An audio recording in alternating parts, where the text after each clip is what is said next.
Good afternoon, everyone. My name is Shannon Olsson, and I'm a faculty at the National Center for Biological Sciences here in Bangalore. And today I'm going to talk to you about the field of chemical ecology. But first, I'd like to talk to you about India. We live in a remarkable country. India is home to nearly 17% of our world's biodiversity hotspots. It's also home to nearly 20% of our world's population. And with that brings specific challenges that we are now facing in the 21st century. Everything from food security to habitat loss to natural resources.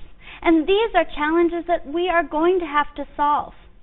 And I firmly believe that in order to solve these challenges, we have to learn to not only live in the world around us, but actually to learn to live with our natural world.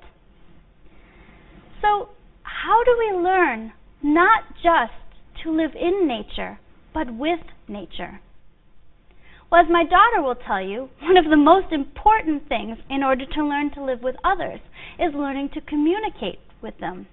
In fact, communication may be the single most important factor in learning to live and being able to live with others.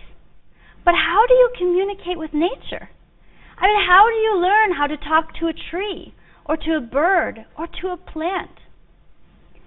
In fact, there is a single means of communication which unites every single living organism on this planet. Every living object is made of chemistry. It's filled with molecules. And chemistry is in fact the single means by which all organisms can interact. Everything from the smallest bacteria to the largest elephant. Now, when it comes to what they communicate about, there's really only three things that living organisms need to communicate. First, of course, they need to reproduce. They need to pass on their genes. So, in order to do that sexually, they need to find a mate. So, they need to find someone to love. Secondly, they need to find certain resources, such as food or shelter, in which to survive before they can find someone to mate with. So, hunger is also something they communicate. And finally, they need to remain living long enough in order to do the other two. So they need to be avoiding danger, such as poisons or predators.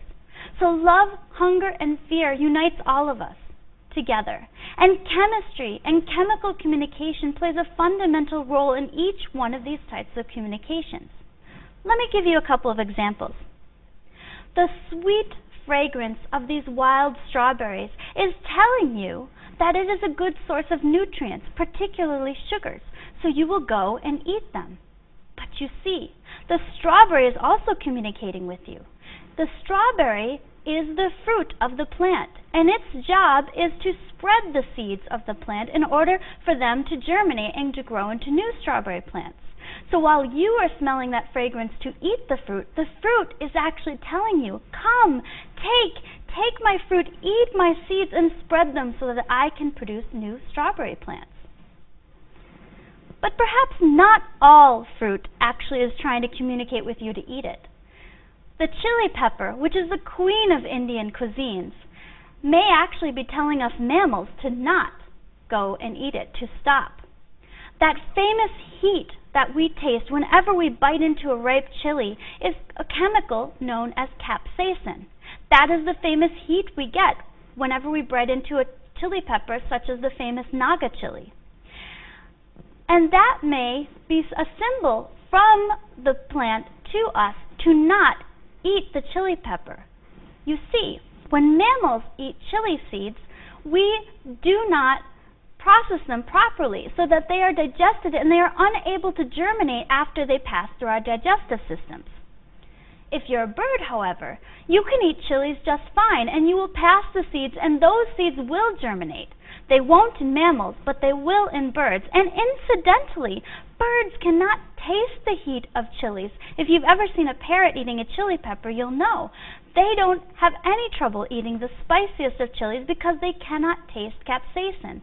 So this chemistry may be one way that the chili pepper is telling mammals, stop, don't eat me, but telling the birds, come, take my seeds and pass them so I can germinate. Now when it comes to love, what better symbol is there of love than the flower? And indeed, the flower is the reproductive organ of flowering plants, and it often has a sweet fragrance and sweet nectar and pollen that it serves as a reward to pollinators to come to it and take the pollen and pass it to another flower so that the plant can reproduce. The fields by which we study all of these types of communication, love, hunger, and fear, from everything from small microorganisms to large ecosystems, is known as chemical ecology.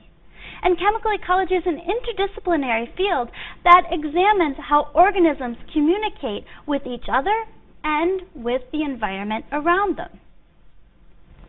Now, where would you study chemical ecology? Where do you find these chemical communication in nature? Well, as I told you, all organisms communicate with chemicals. But where are these interactions actually taking place? Well, for one, they can actually be taking place between individual cells. Do you have any idea what this is? These are sea urchins. They are living in the kelp beds of the oceans. And this is a particular type of sea urchin called Arbacia. And what it's doing right now is it's broadcast spawning its sperm and its eggs. Sea urchins do not have internal fertilization like us mammals. They actually have external fertilization. They do something called broadcast spawning, which means they eject their gametes into the ocean waters where they have to meet. And you can imagine, if you're a tiny 5-micron sized sperm or an egg, how difficult it would be to find each other in the water. And that's where chemistry comes into play. The eggs of the sea urchin, Arbacia, actually release a 15 amino acid peptide known as Rezact. This peptide is extremely effective at attracting sperm. As you can see in this video I made during my postdoc, I ejected a very tiny droplet, just a small microliter of this peptide into the seawater with a pipette. And you can see how attracted the sperm are just swarming to that chemical. And this is the way that just single cells can communicate using chemistry.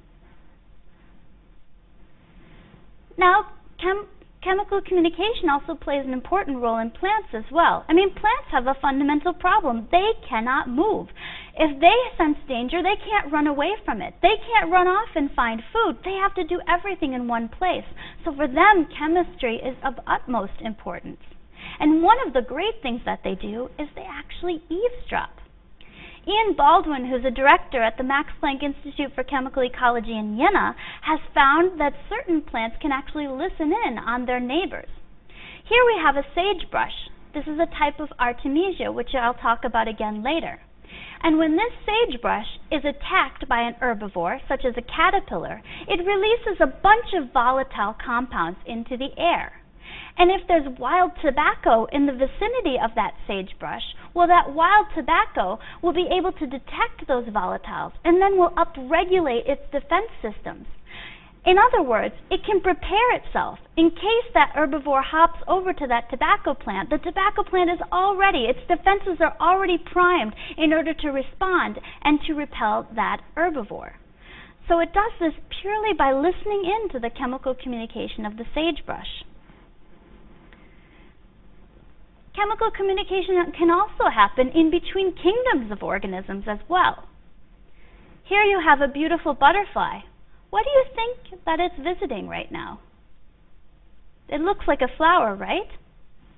But it's not. It's actually a fungus. This is the Puccinia rust fungi. It's a very famous example of chemical mimicry and visual mimicry. This fungus actually changes the apical meristem of plants to make them look like rosettes and look like little flowers. And it's also bright yellow, as many flowers are. But not only does it look like a flower, but scientists have also found that it actually produces the smell of a flower. So the butterfly is completely fooled, and it comes and visits this pseudo-flower that's actually made up of fungus. Now, why does it do this? The fungus does this because, just like a real flower, it also needs to reproduce. When the butterfly comes and visits, it takes the spores from the fungus and then passes them on to the next pseudoflower so that the fungus can reproduce just as the flowers would. So it does this purely by mimicking the smell and the look of these plants. Now, chemical communication may also happen between animals as well. I mean, what about us?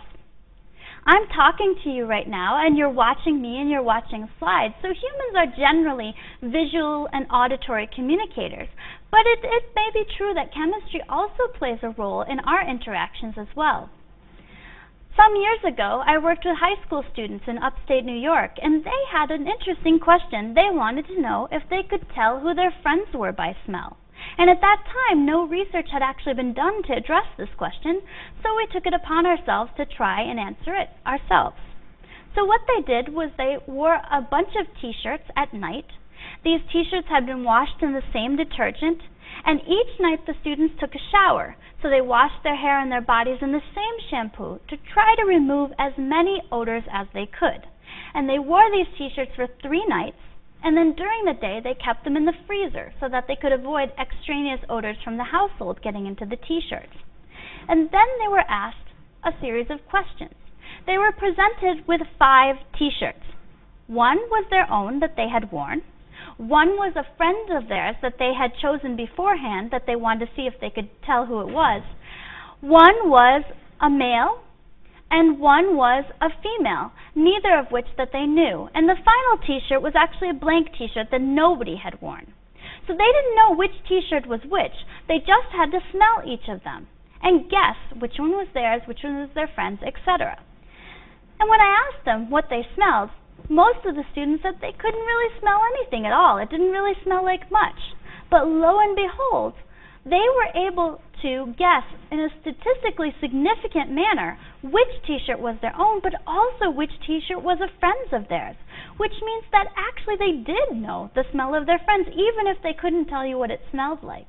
So perhaps chemistry also plays a role in our own lives as well. Now this brings us to who are chemical ecologists? What types of researchers are chemical ecologists? Actually, since you can study almost anything on the land or the sea or underground, it means that almost every aspect of biology and chemistry can play a role in being chemical ecology. So actually, chemical ecologists come from all walks of life. Let me give you some examples. Meet Julia Kubanik. She's a researcher at Georgia Tech, and she is a chemist. She studies marine chemical ecology, and she studies natural product drug discovery. In particular, she's working in coral reefs and looking at microorganisms in the ocean and looking at what types of chemicals they're producing for the love, the hunger, and the fear that they need to do in their lives. And she's seeing how those chemicals might be used to actually combat diseases such as cancer. And here's Christian Kost. He's a microbiologist. He actually studies microbial interactions and the evolution of cooperation. He studies how organisms, among other things, use chemicals to communicate with each other and to actually cooperate, and how this can evolve over time. Zahir Khan is an Indian, but actually he doesn't live in India. He lives in Africa, and he works at Asipe in Kenya. He's an agriculturalist, and he actually looks at integrated pest management, ways of reducing pesticide use and increasing yields in ecological manners to alleviate poverty. Gabby Nevitt is a behavioral ecologist. She works on birds. In particular, she works on procelariform birds, these tube-nosed birds that travel for thousands of kilometers on migration and in search for food. And she studies how they interact not only with each other using chemistry, but how they find food in the ocean and how that food interacts with its food, which happens to be phytoplankton in this case. Finally, I'd like you to meet Ryohei Kanzaki, who's a neuroscientist at the University of Tokyo. Ryohei tries to understand how brains detect chemicals and how they respond to chemicals in nature as a way to create intelligent robots that can also track chemistry just as well as the animals can. In his case, he studies insects. So all of these are examples of chemical ecology. Chemical ecology can come from biochemistry, it can come from organic chemistry, it can come from microbiology or neuroscience. All of these different fields can be used to understand chemical interactions in nature, because it affects all living organisms. Now, when would you use chemical ecology? I've talked to you about a lot of examples of chemical interactions in nature, but how can these be used in applications? Well, for one, I'll bring you to Zaire Khan's research. One of the techniques that he's developed is called push-pull technology. Push-pull technology is something that he developed himself in Africa, and it's completely based on an understanding of chemical ecology. Here's an example of how he's used it in corn. So he's worried about a particular corn pest that's a moth. And he has found a particular plant called desdemonium, which this moth really hates the smell of. And so he plants it in between the rows of corn. He intercrops it with the corn. And this keeps the moth from going to the corn because it's repelled by the smell of the desdemonium. On the outside of the corn plantation, the corn patch, he plants Napier grass, which is actually a type of plant that the moth likes the smell of and will lay its eggs on. So, in other words, he pushes the moth out of the corn and he pulls it into a trap crop. And at the end of the season, the farmers cut this Napier grass and they use it as fodder for the cattle. And that reduces the population of the moth, and it no longer is a pest. So this is a way, purely ecologically, using the knowledge of chemistry to reduce pesticide use. And it is a bit of a controversial technique, so I can't tell you how well it works. But I can tell you that over 110,000 farmers in East Africa have currently adopted this technique. So at least they are trying to get it to work. Now this is an interesting plant, and it's very common in the Northeast. This is called Artemisia. Artemisia is a very famous genus of plants because they are known to produce an enormous amount of chemicals, and we don't even know exactly why they're doing it. One of these chemicals, which is called artemisinin, you may be aware of because it was actually, the discovery of it was awarded the Nobel Prize in 2015. Artemisinin is a type of chemical that is a potent anti-malarial drug that was discovered from these type of plants. Now, part of our work in the Northeast, we have a large program in the Northeast that's actually sponsoring this lecture series itself, is with Rajashekar, who is at IBSD in Imphal. And he has studied these artemisias as well. And he's found a particular chemical in one of the artemisia species that is a potent toxin to insects. It's actually a fumigant, so when they respirate, then when they breathe it in, they actually die. And he has found that it's actually toxic to pretty much every order of insects that we can find. So it's really, really potent across cockroaches, flies, crickets, you name it. Interestingly enough, not only can they breathe it in, but they also can detect it chemically, which actually goes with the antenna of the insects. And they actually are either repelled or attracted to it, depending on the species. So he has found a very powerful biocontrol agent from one of these native plants of India. Another thing that we use chemical ecology for is actually for technology. Biosensors are a very hot area of study right now, finding better ways to detect explosives, to detect when food is going bad, detect when food is ripening, or to even rescue people. These biosensors are becoming incredibly important for a number of industries, but you see, we can't make them sensitive or specific enough. But animals already have the capability of doing this. In order to detect all of these chemicals I've been talking about, they have extremely specific proteins that can detect these chemicals. And by harnessing that biological understanding, we can make better biosensors for a number of applications. Perhaps the most important question for all of this in chemical ecology is why?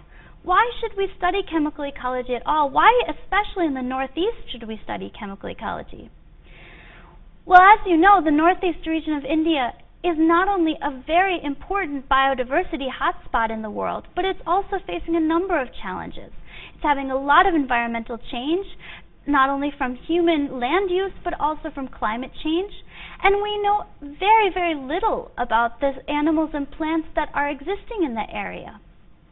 So it's very important for us to understand its ecology better. And chemical ecology, considering that it exists for all organisms, is an excellent platform by which to understand these systems.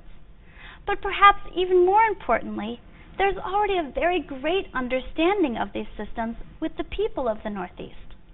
They have a tremendous knowledge of the natural ecology. They've been using it for centuries, for medicines, for food, for culture. As you know, these plants and animals are very, very important to them, and already there's a tremendous knowledge in the Northeast about them. So by working with them, by working with the knowledge that's already there, we can actually get unique insights into biology and chemistry that we never had before. To give you an example of this, last year I went to visit Kadima, Nagaland, which is a small village of about 3,500 members of the Angami Naga tribe in Nagaland. And I was there to understand their practice of entomophagy, which is eating insects. So I was lunching on this meal of very fragrant caterpillars, which were actually quite tasty, and I was talking to the local villagers about their use of various plants and animals around them. And I asked one of the villagers, I looked up in the tree and saw a beautiful bird, and I said, "Oh, that's a lovely bird. Do you eat that bird? Do you use that bird?" And he said, No, we don't eat that bird." And I said, "Oh, does it taste bad?" And he said, "No, it doesn't taste bad. But you see, if we eat that bird, we won't have any rice the next year." And I thought, "What do you mean you won't have any rice?" I didn't understand the connection. And he said, "Well, you see, that bird eats a particular caterpillar that destroys our rice crop. And we know that if we eat that bird, we will not have any rice the next year." And I had a very strong realization that I wasn't the ecologist in the room at all, and I just had to sit and listen to these villagers, listen to the stories that they were telling me, and learn from them. And that we all could learn from them, not only for the challenges that we will face as a country, but also for the challenges that we're going to be facing as a planet. So you have a powerful resource right in your own backyards. I hope that when you leave this lecture, that you go out and you look at the plants and animals around you. You think about them. You ponder, what are they trying to communicate? Who are they trying to communicate with? Because you might be surprised that they're trying to communicate with you. Thank you very much.